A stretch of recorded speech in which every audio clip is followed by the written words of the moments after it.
Қайырлы күн достар, каналыма қош келдіңіздер. Бүгін сіздермен бірге синабоны жасайтын боламыз. Алғашқы жасағаннан ақ керемет болып шығатын және берекелі, дәмді булочкалардың бірі. Сонымен дайындауды бастаймыз. Бізге қажетті заттар: ұн, сүт, сары май, жұмыртқа, дрожж, қант және шым-шым тұз. Алдымен ыдысымызға жұмыртқамызды саламыз.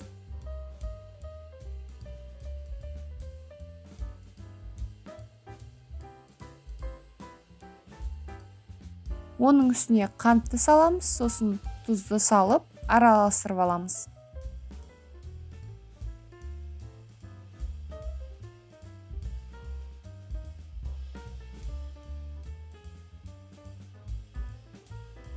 Үстіне енді сүтімізді құйып, кішкене араластырып жібереміз, сосын сары майымызды саламыз.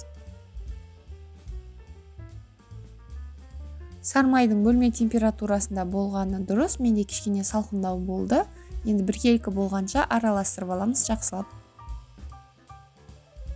Сары май жақсы араласқан соң, дрожжды ұнның үстіне қосып, оны да кішкене араластырып жібереміз, сосын осы массамызға салып, қамыр илейміз.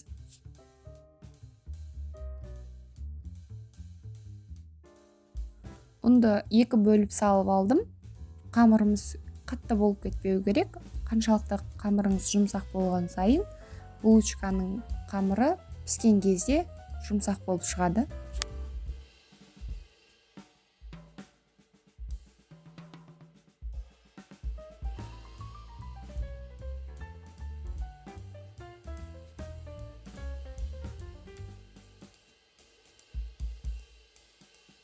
Қамыр дайын, енді осының бетін пищевой пленкамен жауып, жылы жерге 1 сағатқа қойып қоямыз.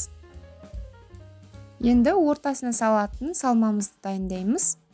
Ол үшін бізге сары май, қант және корица керек. Қажетті заттардың мөлшерін төменде описаниеда жазып қоямын. Сары майымыздың үстіне қантты қосып, сосын корицаны салып, барлығын бірге біркелкі болғанша жақсылап араластырамыз.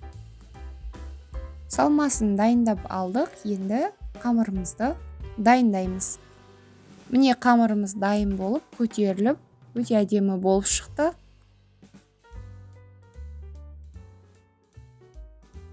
Булочкамызды жасайтын орынға кішкене ұн сеуіп, қамырымызды түсіріп аламыз. Және булочкамыздың өзін жасаймыз.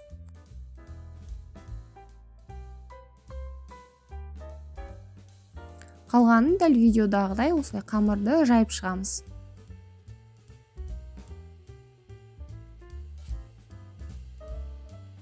Сосын салмасын салып, біркелкі бір қалыпты болғанша үстіне жағып шығамыз. Міне осылай жағып шығамыз. Енді қамырымызды орай берсек болады.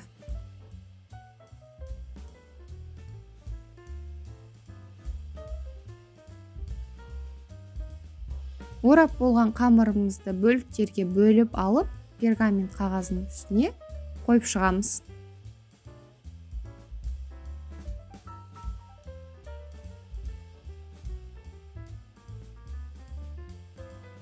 Булочкаларымызды 15-20 минутке тындырып қоямыз, сосын қызып тұрған пеште 25-30 минуттай пісіріп аламыз. Булочкамыз дайын болды, енді бетіне кремін жасайтын боламыз. Ол үшін бізге творожный сыр, сүт және қант керек. Барлығын бір ыдысқа салып, жақсылап араластырып аламыз.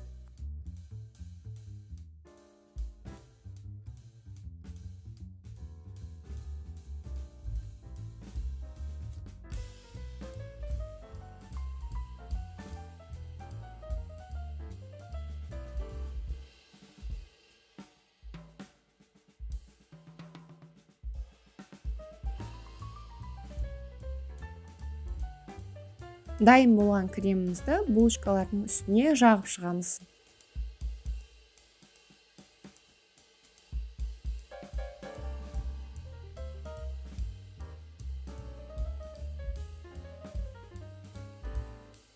Синабон булочкалары дайын болды. Енді дастархандарыңызға қоя берсеңіздер болады.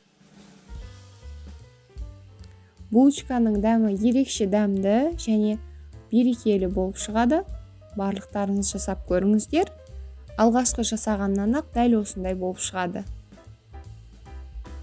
Видеоны соңына дейін қараған болсаңыздар, және осы видео барлығыңызға ұнаған болса, каналыма тіркеліп, лайк басып кетуді ұмытпаңыздар. Барлықтарыңызға ас болсын.